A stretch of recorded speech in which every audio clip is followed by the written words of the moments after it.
Good afternoon. My name's Amy McCormack. I'm the president of Calumet College of St. Joseph. And thank you for being here and joining us online. This is our third annual Women's History Month event. And this event is one that I really enjoy because I get to connect with community members, women in the region, and also some of our alumni. A few comments about Women's History Month. It's a time to reflect on the courage of women in past generations and to celebrate how their efforts and bravery afforded women the opportunities and freedoms that they have today. And I want to share a little bit about the history of Women's History Month. This recognition began in one town in 1978 when the Education Task Force of the Sonoma County Commission on the Status of Women celebrated Women's History Week in Santa Rosa, California. The week was chosen to include International Women's Day, which is March 8th. The movement spread to other communities, so in 1980, a consortium of women's groups and historians asked the federal government for recognition. President Jimmy Carter proclaimed the week of March 8th, 1980, to be National Women's History Week, citing in his proclamation that the achievements, leadership, courage, strength, and love of the women who built America was as vital as that of the men who we know so well. The recognition was renewed by later presidents until 1987, when Congress designated March as Women's History Month. So I want to share a little bit about this year's event and this year's theme. This year's theme is celebrating the women who tell our stories. We recognize those women, past and present, who have been active in all forms of media and storytelling. This timely theme honors women in every community who have devoted their lives and talents to producing art and news, pursuing truth, and reflecting society decade after decade. We believe storytelling is one example of building bridges, which is this year's theme for the Humanities Fest. Through these stories, we learn that underneath it all, we are all very similar with many of the same joys and challenges. Stories also give us the opportunity to build empathy for the many different circumstances others may have and to build a bridge of care and hope. They can also build bridges between generations to make sure that the history of our own family and own community remains alive to those who come after us. So it is my pleasure to welcome three, which you've seen on your advertisements, but now we're down to two because one of our guests has the flu and a terrible cough, so she couldn't be with us today. But it is my great pleasure to introduce to you our guests. So I'll start with Eve Gomez, to my left, far left. She came to the United States as a young girl from Guanajuato, yes. Mexico, thank you. Eager to learn about a strange country. She was able to adapt rather quickly to her American culture and learn the English language. As a teen, she began to help her parents and siblings with interpretation and to complete any necessary forms due to their language barrier. It was then she realized that she enjoyed helping others and that she wanted to make a difference. In her junior year of high school, she began helping at a night school with the children of migrant parents that were taking English as a second language classes. Ms. Gomez is an author, radio personality on WLTH radio, motivational speaker, community leader, and entrepreneur. She is the owner of EG Spanish Interpreters, LLC, and has been long an advocate for the Latino community.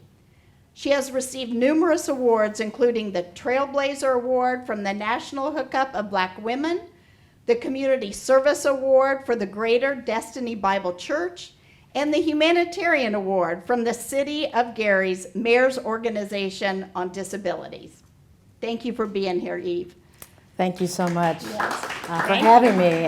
It is a great pleasure, and I've been excited for this day to come, and here we are. And thank you for thinking of me to be one of those women that you want to celebrate, as I too celebrate every woman that's watching right now, and that's something that is close to my heart, dear.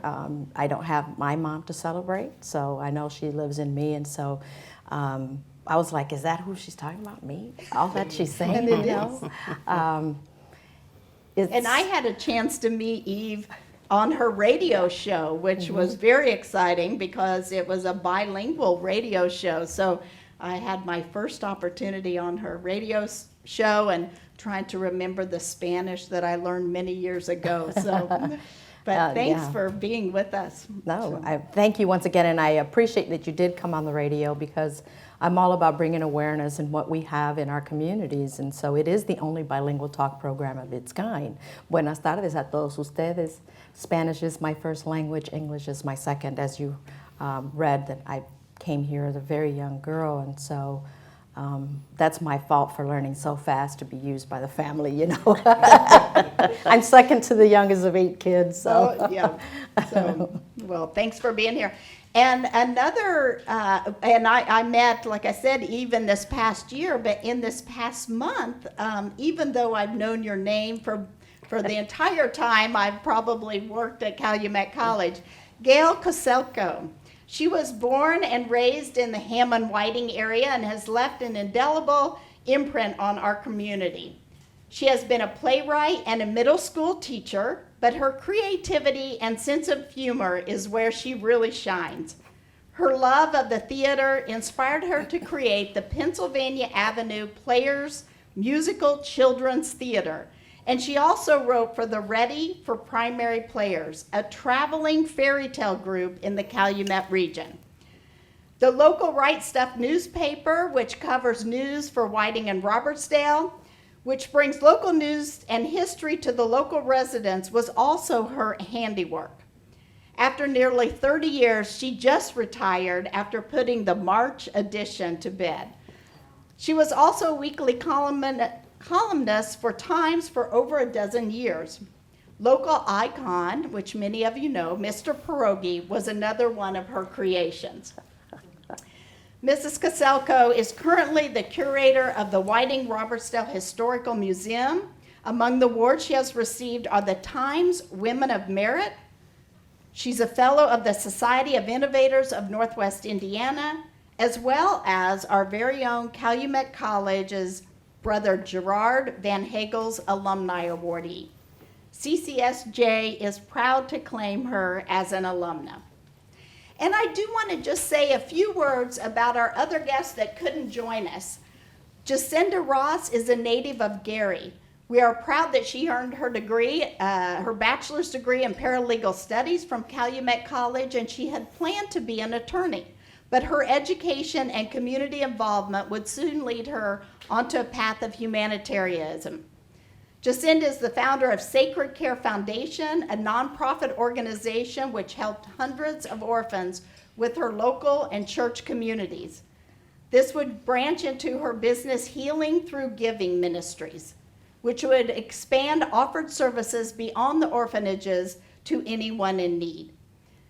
She too is executively produced and hosted her own local television show in Chicago, which simultaneously aired on TLN Network, and then tried her hand at Joynet Radio.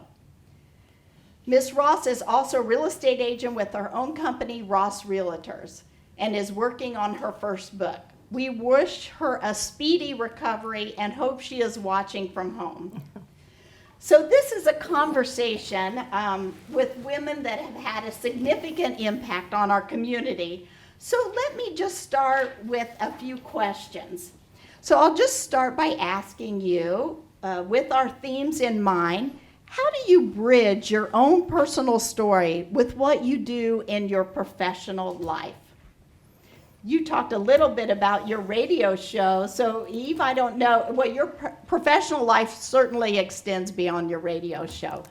It does, and that's a great question. First of all, I will say I don't look like what I've been through, but in my personal life has become my professional life because I love to talk about stories, and here I am talking about my story when I share other people's stories. And in doing what I've done in my life, or the things that has happened to me personally, has allowed me to bridge that into my professional life as an interpreter. That's one of my trades, and so there's a need. As a child, I saw the need. I learned English language rather quickly to allow me to help others. Going into a doctor's office with your parents or your older siblings, and you're the young kid translating for them, interpreting for them, and I saw that need greater in the community as well. That if I'm sitting somewhere and someone is struggling trying to say something in the English language, I took it upon myself to jump in and do it. And then as my parents got older, got sicker, I had to do it professionally so that I can have the time, so that I can have the flexibility. So I started doing this professionally back in 2008, 2007, because of that need. So now whatever has taken place in my personal life has actually turned into one of my professional lives, because now I share stories in a magazine as well. So I think I hopefully have answered it. Yeah, no, I think about, certainly you talked a lot about your profession as an interpreter, but at least on the one show that I was on, you also bring a lot of community activities and community matters into your talk show. Yes. So I think, I don't Yes. know whether those always have personal strings to They- them, but they I'm do. guessing your subject matter often They is do. part of your personal experience that you bring into your radio show. Definitely, I am involved in the community. I'm a grassroots leader. I've been in the forefront, on the trenches, as we say, boots on the ground type of person. I've been an activist, marches, not riots, okay, just marches and protest. And then as an advocate, I see what's happening in the legal spectrum and the medical spectrum, so now people call, and they've been calling because they've been in need of my services, or at least guidance, right? So everything that I bring in is because I've experienced it. It's not that I read it in a book from someone else. It's not that I read it in the paper. It's because I saw the need. People need to know what I've seen, what I've walked through, either with myself and family, but also in the community. So being out there has allowed me to see what needs to be brought on media to let others know. And I said, if I don't know, then a lot of people don't know, right? So I'm going to be that teller. Yeah, How about definitely. Gail? I think of, I guess I don't know this for sure, but were you in musical theater as a child? Has that always been a love of yours? that you It's turned always into your been a love of profession? mine, but that is what my degree is, also in theater. And that all kind of comes from my parents, totally unlike you, Eve. I'm one of one. I lived One, I like that. I lived a Leave It to Beaver life. I mean, my parents were tremendous. My dad was a teacher. My mother was a right. stay-at-home wife who was very creative. And interestingly enough, when I was going into high school, she decided that she wanted a college degree, and she came here to Cal College. And she got her degree, and she was like the top student Do you of remember her her time. degree, what her major was? Was it Yes, theater too? education. Oh, education. Okay. Yes. So, and then she taught in East Chicago after that. But, yeah, she was a tremendous student. But she was a tremendous mother. I think my bridge to everything has always been creativity. You know, when you're an only child, you have a lot of time to yourself, which is wonderful. To this day, I treasure the time to myself. My parents used to take me to see shows in Chicago. So I would sit in my bedroom and pretend I was Nellie Forbush from South Pacific and play the record. You know, I'm talking 9 years old and 29. But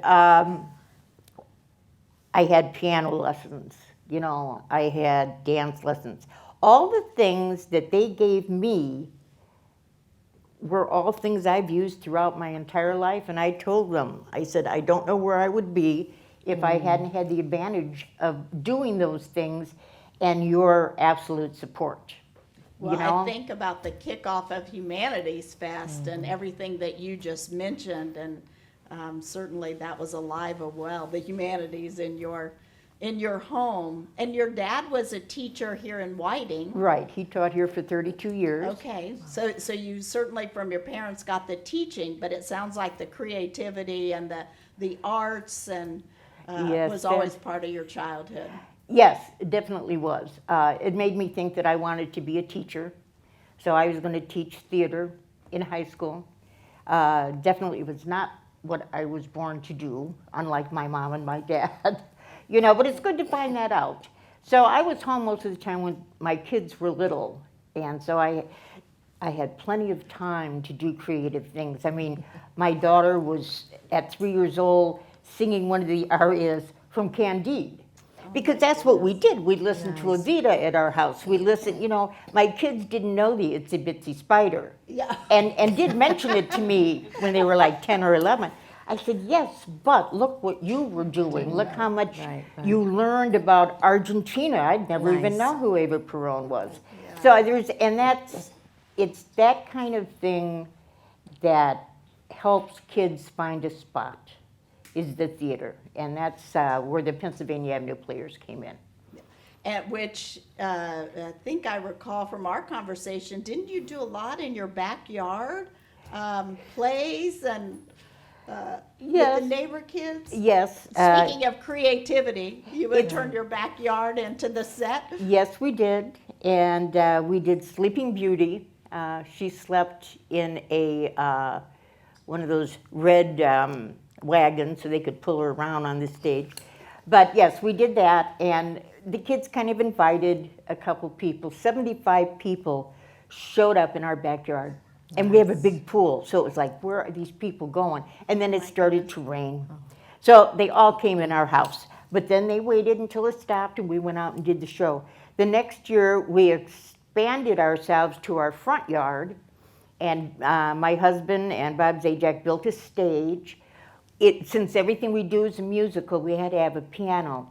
Someone lent us a real piano, and the piano tuner was out there at 10:30 at night, tuning this piano so it would be good for the next day. It's things like that you just think, these are things that you remember forever because they're so strange and unusual and unique, and the people who do them are strange and unusual and unique. And unique. And unique, yeah. So Well, I think of both of your stories and the impact you've had on so many people that, you know, certainly probably the parents, but the kids will always remember that day that it rained and you went in, and they're telling those stories about those childhood memories.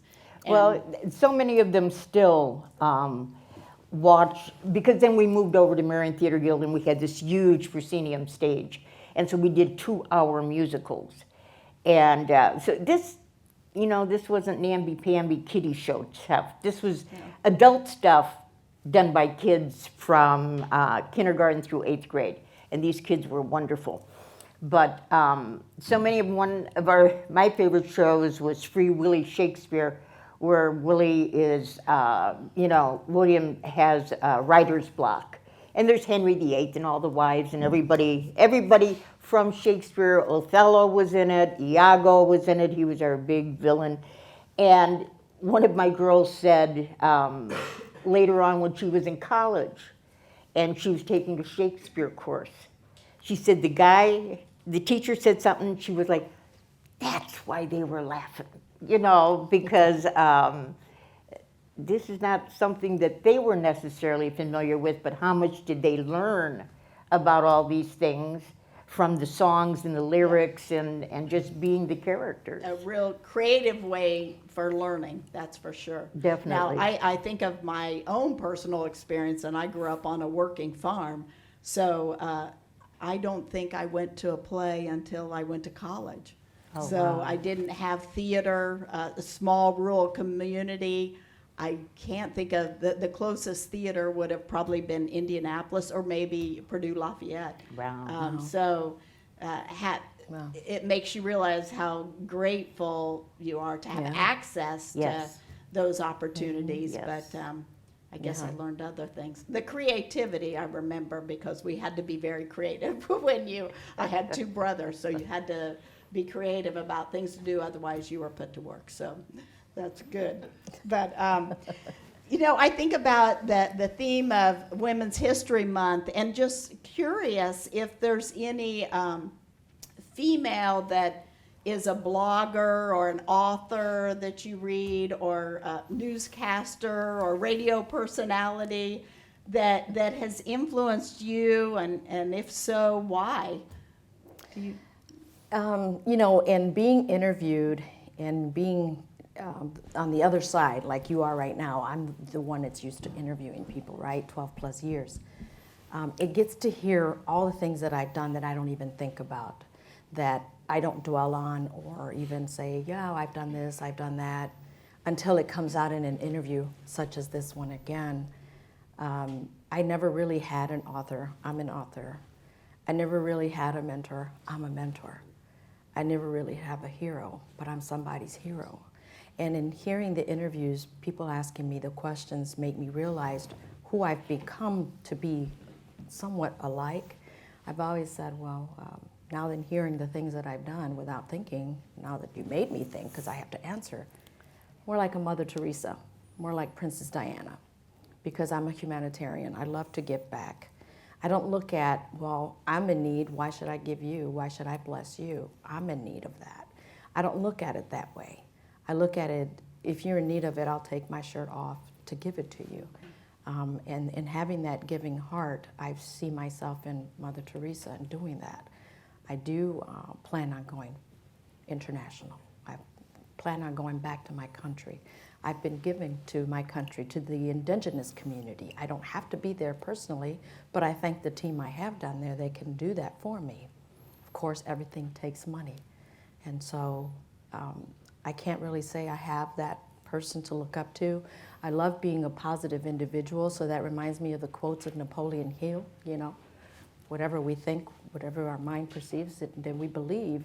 And so as an encourager, as a motivational speaker, I go back and listen to other motivational speakers, and I'm like, wow, that sounds like me. Wow, I've been saying that, not realizing that they've been saying it too until after the fact, because I love to share other motivational speakers like Les Brown to other young adults and teenagers that I mentor, that I want to continue to encourage and say, look, I've been through that. I just don't look like it. I don't look like I've gone through what you're going through.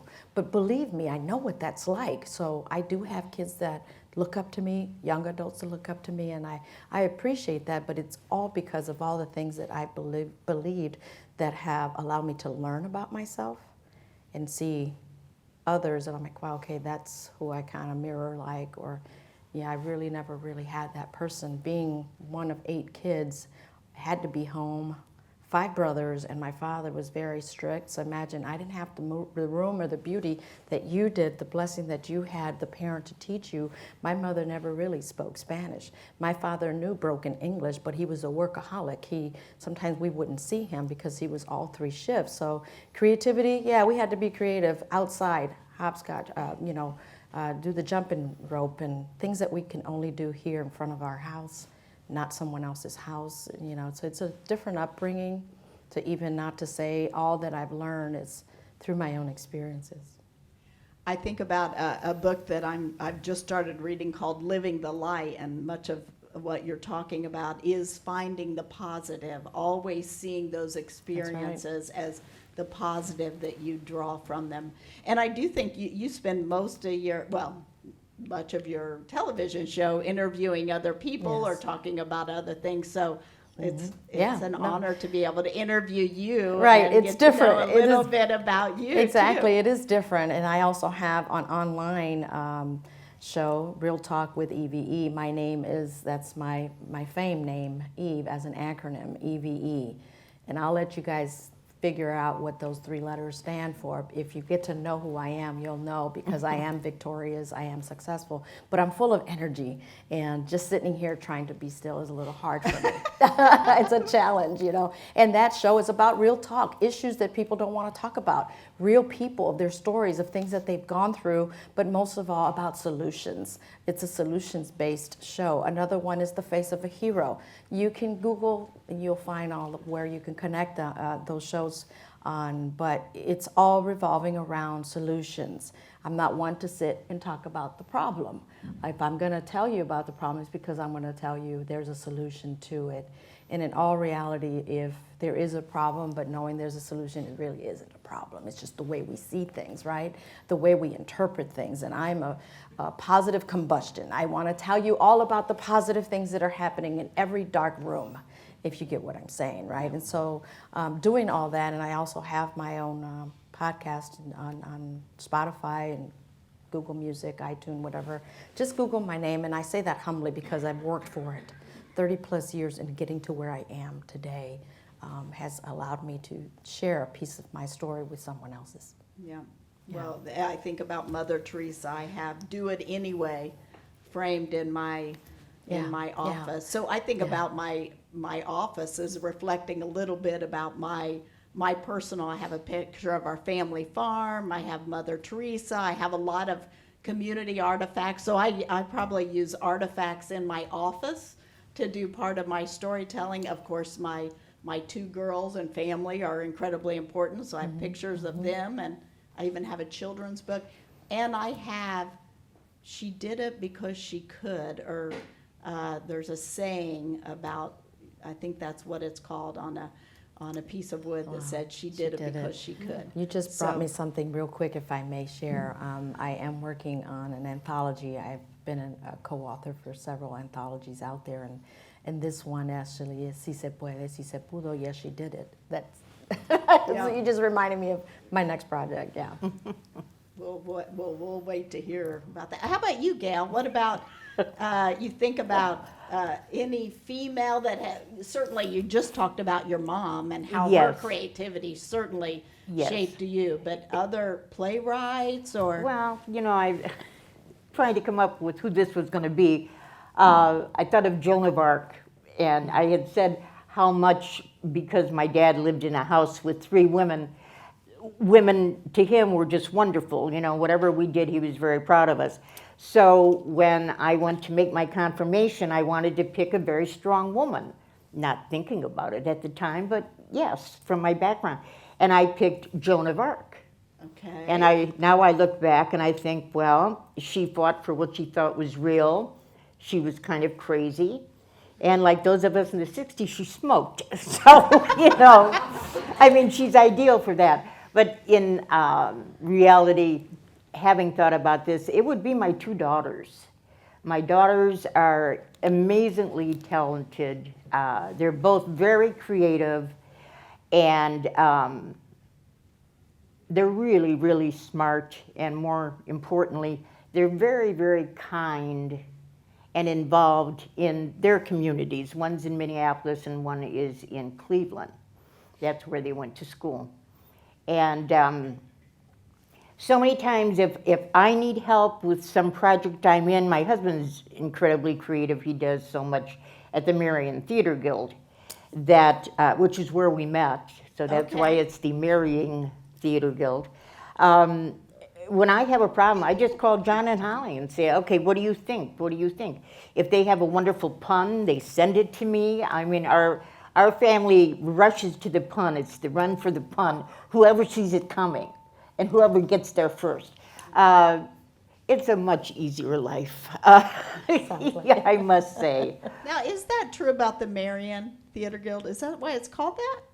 People, not the Marian, Marian, that's after our Blessed Mother. Right. But people involved People say that? Okay. do call it the Marian. I have not heard that folklore, but you just reminded me when I said we had a chance to talk in the past month, but when I first came to Calumet College, I remember meeting you and your husband, because now I remember. Do you remember that? I can't remember where we were. We were out, and I remember you introduced yourself, and now that you tell that story about the Marion Theater Guild, that's what I remember. So that just made something click, so I remember meeting you then with your husband. And that is how my husband and I met. Oh, but wow. interestingly enough, Through theater. We really, yes, everything is through theater. The real meeting of the minds came when we were both here doing cabaret under Bob Donnelly. And we had that nice, it was in East Chicago, the old water Okay. building. Yeah.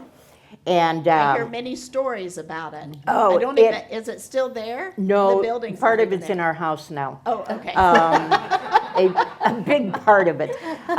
It was a great little theater. You could do whatever you wanted because it was so sad looking anyway, so you could paint the walls and all of that. But we did cabaret there, and I played the singing prostitute, and he was my sailor customer. And so every time it came to where we had to kiss, I couldn't do it because I really liked this guy. So finally the director said, I've had enough. Go in the other room and start kissing. So we did, and 50 years later, we still are. Yeah. But the point was, when they decided to close down the theater, somewhere under those beautiful tin ceilings that they had is where Chuck and I first kissed. And so the tin ceiling is in our city room, in our bathroom, and in our bedroom. We have it, like I said, it is all through the house. And so, sometimes we're just sitting there looking and thinking, was it that one? But anyway, that's another big connection You with test Pell them all College. out. You still Yes. test them all out. Now, a lot of kissing. I'm just thinking about storytelling and telling our stories. I mean, that's a great story. of It's bringing very that romantic. past into the present. So that is really good, really good. I think about, we've talked a little bit, and Eve, your perspective on your past, and certainly you mentioned wasn't necessarily easy, but you've picked all the positives out of it. And That's right. And Gail, you've talked about almost a fairy tale past that you've been able to carry forward. And I'm trying to think about how you bridge the past and present through storytelling when those stories aren't always positive and make you feel vulnerable sometimes. I would just like to hear a little bit about whether you do that or you try to avoid it, or I think, Eve, you talked a little bit about how you use it as an example and to try to connect to people. On the contrary, I've written about it. They say if you don't talk about it, then you're not really healing from your past pain. There's pain with purpose. And so I live a purposeful life on purpose because all that I've gone through was a lesson to learn. You don't really lose, you learn. And so in all that has happened to me from child to now, I look at it, as some would say, there's always a silver lining. There's always light at the end of the tunnel. And I'm always seeing that light, and being the positive person that I am is to encourage. But it also has taught me perseverance. And I can endure, and I have endured a lot, and I'm grateful to see an example, which was my mom. She endured a lot of pain. She endured a lot of illnesses, but she was always that peacemaker, and I consider myself a peacemaker. She was a lover of life. She gave whatever she could to her children, 8, and she taught unconditional love, and that's something that I teach through my lifestyle, through me, to love unconditionally. I love life, and I hope that those that have come across my path, or I cross their path, they could see that because of things that are going on now for such a time as this. I feel that that is a bridge.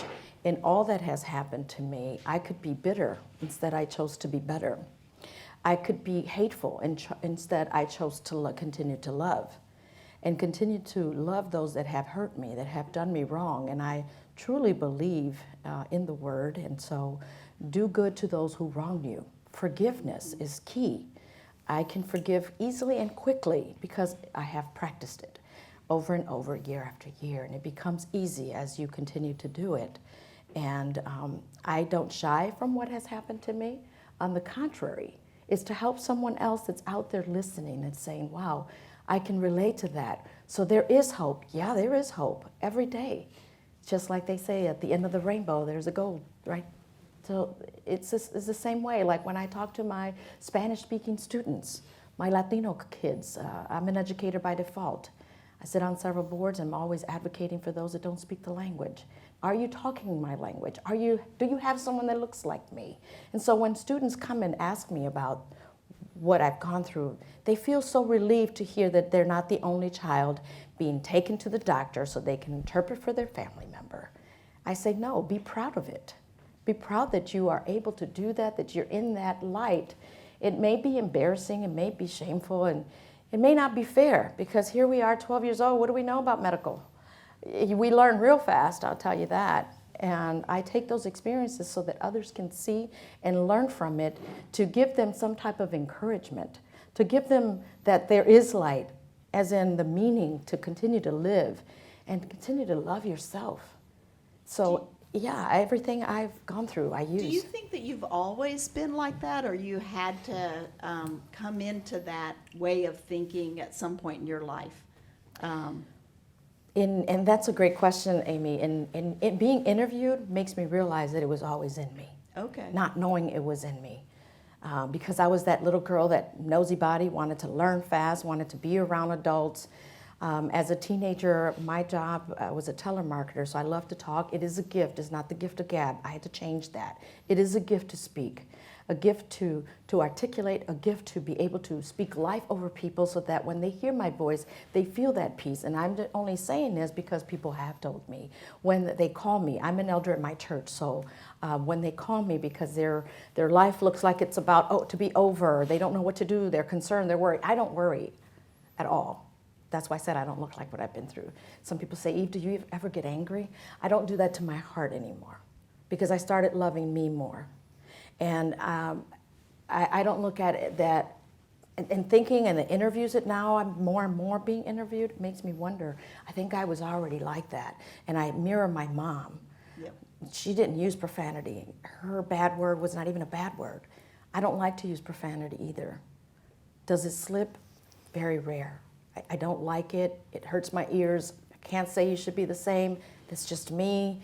And I use it as an example so that I can help others grow. When you're not learning, you're not growing, people.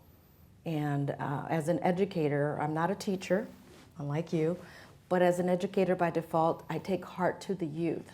I sit on a school board, and I take heart in knowing what our kids are going through.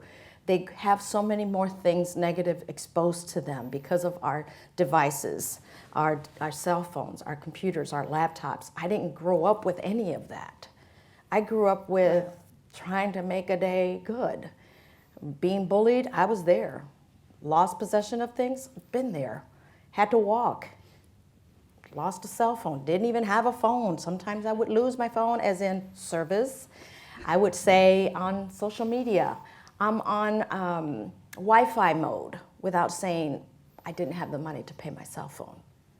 I'm on Wi-Fi mode, but you can still reach me, and I had to continue to work. Imagine that. You're self-employed. You have to take care of your parents, take care of your kids as a single mom, but you still had to shine and still had to help somebody out in the community. You'd never know that I was going through that storm. So that's I often think it's a little bit of mind over matter. It So all certainly of your is. circumstances, but how you choose to think of them. And again, right. this book that I just started speaks a lot to how you use your energy for positive thinking. And Gail, what's your next chapter? I mean, you've had such an incredible impact on this community of Thank you. Whiting, Robertsdale. And I'm just curious, your next chapter, is there something up there Oh, yeah. brewing, that creativity? Yes, it's brewing, yes, Yeah. yes. The newest thing is the Whiting Robertsdale Historical Museum. And it started in 1976, and it was, eventually they landed in this nice little barber shop where the people already lived in the rest of the house. So you had a very small area up in front. And a number of us volunteers started working there, because when it started, by that generation that started it, we're talking pencils on index cards, way before there were computers. So now there's a computer program that we have to assess everything that we have, and right now we are up to 4,952, I believe. But this is a volunteer thing, and one of the reasons I think I'm so interested in it is because I didn't come to Whiting until I was 12 in 1960. And I lived in Hessville before that, where there were phones and nobody had basements, nobody had second stories, and nobody knew what nationality you were.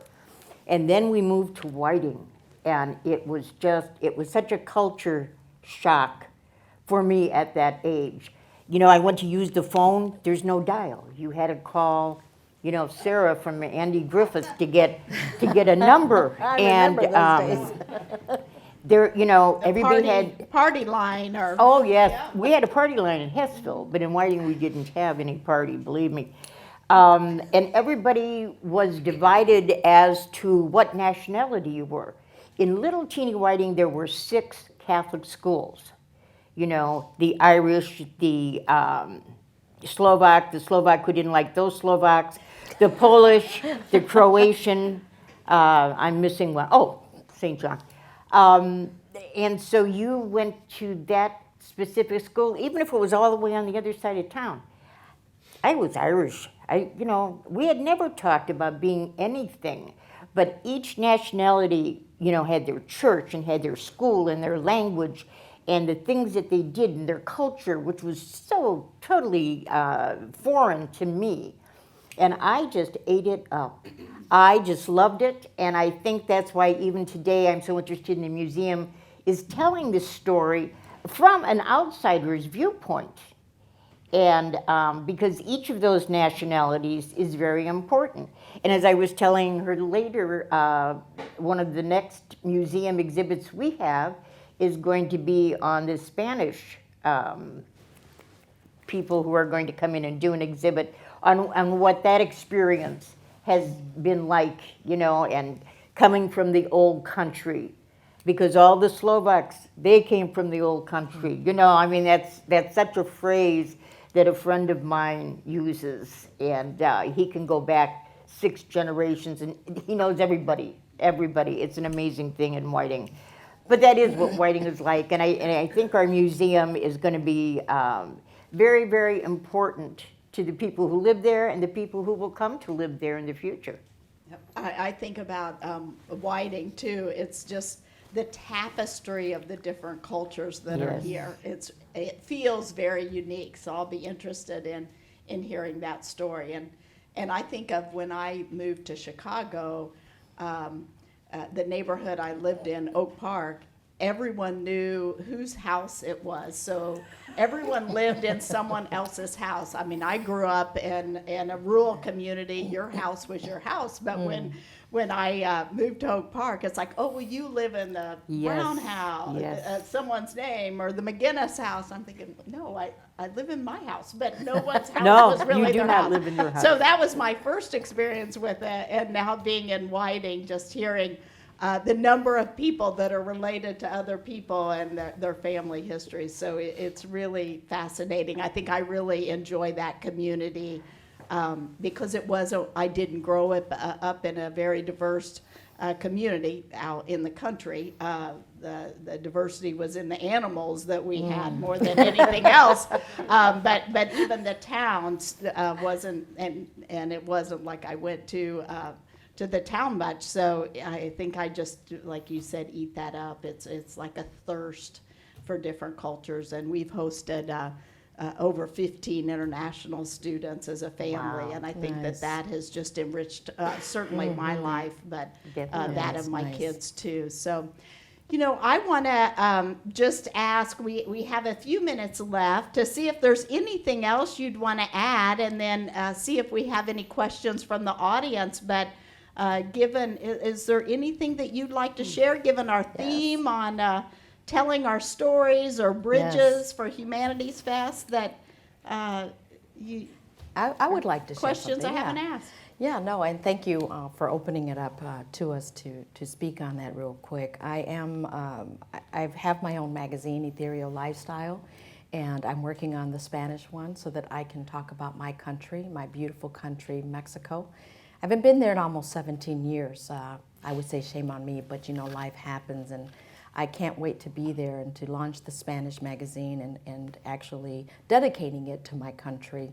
I will always be part of Mexico, even though I was raised in Gary for most of my life.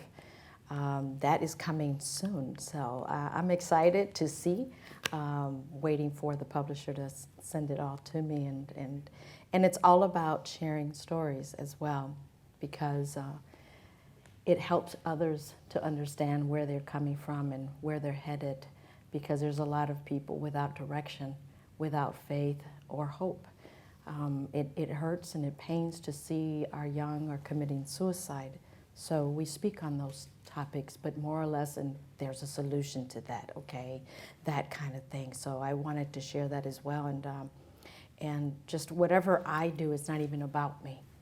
It's about how we can help someone else out, how we can help them grow, how they can learn through their own experiences and not feel the pain as bad as it really is.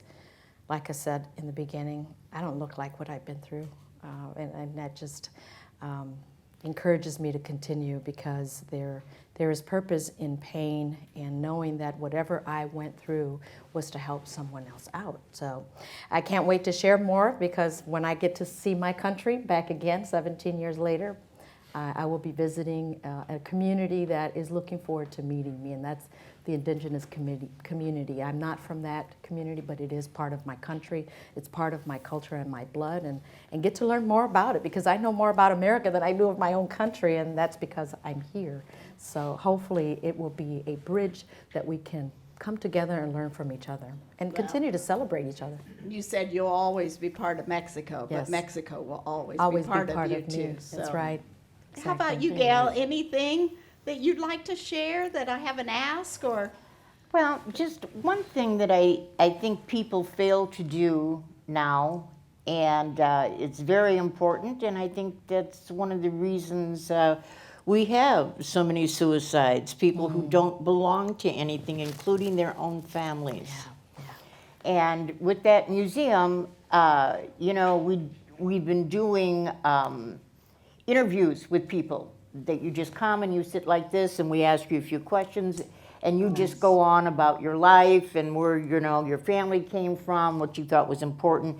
And I think that's very important to do. We're lucky a few people will give us written biographies that go back to, you know, the early 1900s when their families came here, or who had to be in the war in Slovakia, and that's why they came here to work in a coal mine in Pennsylvania. But all those stories are important, and so I really think people need to sit down with their kids. They may not be interested now, but and tell them these things. Write them down, because they're not going to care till they're about 45 years old, you know? That's right. And I always think too, whether it's your parents or your elders, to ask them about their stories. I know one of the things that I wanted to do on a recent trip with my dad was to just record him, because I also worry that we'll forget him. And I think that it's a way, at least for my dad, and I think for anyone of a certain age, to talk about their stories. And so I would encourage you to go home and ask your parents or uncle or grandmother about their story, because we need to preserve those. And sometimes it's just the oral history is all we have. That's sometimes. right. So being able to cherish that a bit. And being women, that we're kind of in charge of the family in a sense. Yeah. So to carry that kind of history on is kind of our responsibility. Yeah, that's Take for a few sure. notes, artifacts. Yeah, and if I can add to that, I've been taking pictures since I was 10 years old. Those little cameras that you know still go and develop and all that, and I would encourage everyone to take pictures, to video, and I've been doing that since I was 10, and there's a story for each picture. But when they're not here on Earth physically anymore, you would really appreciate it even more. Now with our devices, we can record, we can film. I had a habit, because I had family outside the state, outside the country, where I would video, especially I had a sister, may she rest in peace, out in Texas, and because we didn't do video, I would do a video, because my mom still had a landline, no cell phone, so I would come in and do a little video, mom's congratulating her, mom sending her a message, or if my mom and dad were sick, I would say, hey, can you video so that I can tell the rest of your children that you're fine, so that they don't think the worst, especially if they're from out of town. Those videos my sister treasured. Those that keep them, please do that. Don't take it for granted. Use these phones for the positive thing, to keep track of history from your life, from one generation to another, that when my great-grandchildren get to be here, whenever my grandchildren are here, because I'm not a grandmother, they'll get to see those pictures electronically. They'll get to see those videos. Interview your family, your grandma, your grandpa, because we don't know when we go. Life is too short. So take today, live the moment, because all we have is now. Take a quick picture. Don't say, I'm not good for pictures. Someone is going to treasure them in the future. Stop thinking about you and start thinking about others. You just said something that I just read. Peace of mind is not remembering the past or planning the future, but embracing the moment. That's right. That's something I just read in this book. I can't quote the author, but it's Living in the Light. Yes. So I want to make sure I quote the source. And it really spoke to me to try to live in the moment. So we probably have a moment for a question or two. Does anyone have a question that I could, or that you could ask? Write it down. Pardon? Write their questions down. Sure, or Shout speak it out. loudly and I will repeat them. That could also happen. Yes. Okay. Hi, I'm from Whiting, and I know two of you. Yvonne, in case you can't see Miguel, Oh. but thank you for being here today. I would love to ask, in the topic of Women's History Month, what is an achievement, could be in your personal life or a role model somewhere, something that embodies achieving better gender equality? A moment, a person, your own experience. So I'll just repeat real quick for our audience. If you can think of a moment, experience, or person that demonstrates greater gender equality in your life or experience. Hopefully I. Gail, you can go first. I've been answering first this whole time, so go. Well, I went to a Catholic college. And so I would say, and this was at the time when the nuns were changing their habits and all of that, not only clothing-wise, but their habits in general of what they did. And I would say those are the women that had so much influence on me, you know, especially my theater teachers who originally said to me, you don't enunciate, you're not loud enough, you have a Chicago accent, do something about it. And I thought, yes, I'm going to go be a library major because I can't cut it here. And yet I did. So, you know, they had an awful lot to do with that. And they were all women. It was an all-women's college. So I think that had a lot to do with the way I looked at myself and looked at my friends as well. The religious women. How about you? Dedicated. Yeah, dedicated, Talented. and very resourceful Yes. and That's- creative religious women. Yes. Yeah, and I went to a Catholic high school. That was the first encounter of the third kind, meaning very diverse. I totally embrace that. That's a tough question to answer. It's a good question because of how I was raised, because of what I had to go through. I spent most of my time working, especially to pay my high school education. Yes, there were nuns at Andrean. I don't know what it looks like now. I haven't been there in years. But my mother told me that you just keep going. And in her life, she taught me that you just keep going and you just keep, you know, I see her, and when I accomplish things, as in I'm an author, I'm a radio personality, TV host, magazine owner, interpreting business. I'm an insurance agent as well. It's like, what don't you do? People ask me, so what do you do? You mean, what don't I do? It all revolves around helping people. And as a woman, as a Latina woman, as a person that comes from another country, my achievements are to teach the younger women that come from other countries that don't speak the language. If it is to be, it is up to me. You can conquer anything as a Latina woman, especially not even from this country, and having to learn 2 languages simultaneously, learning how to read and write, because I was 7 years young when I came to Gary, Indiana. What did I know? I was just learning my language, and I appreciate my oldest sister for teaching me how to read and write.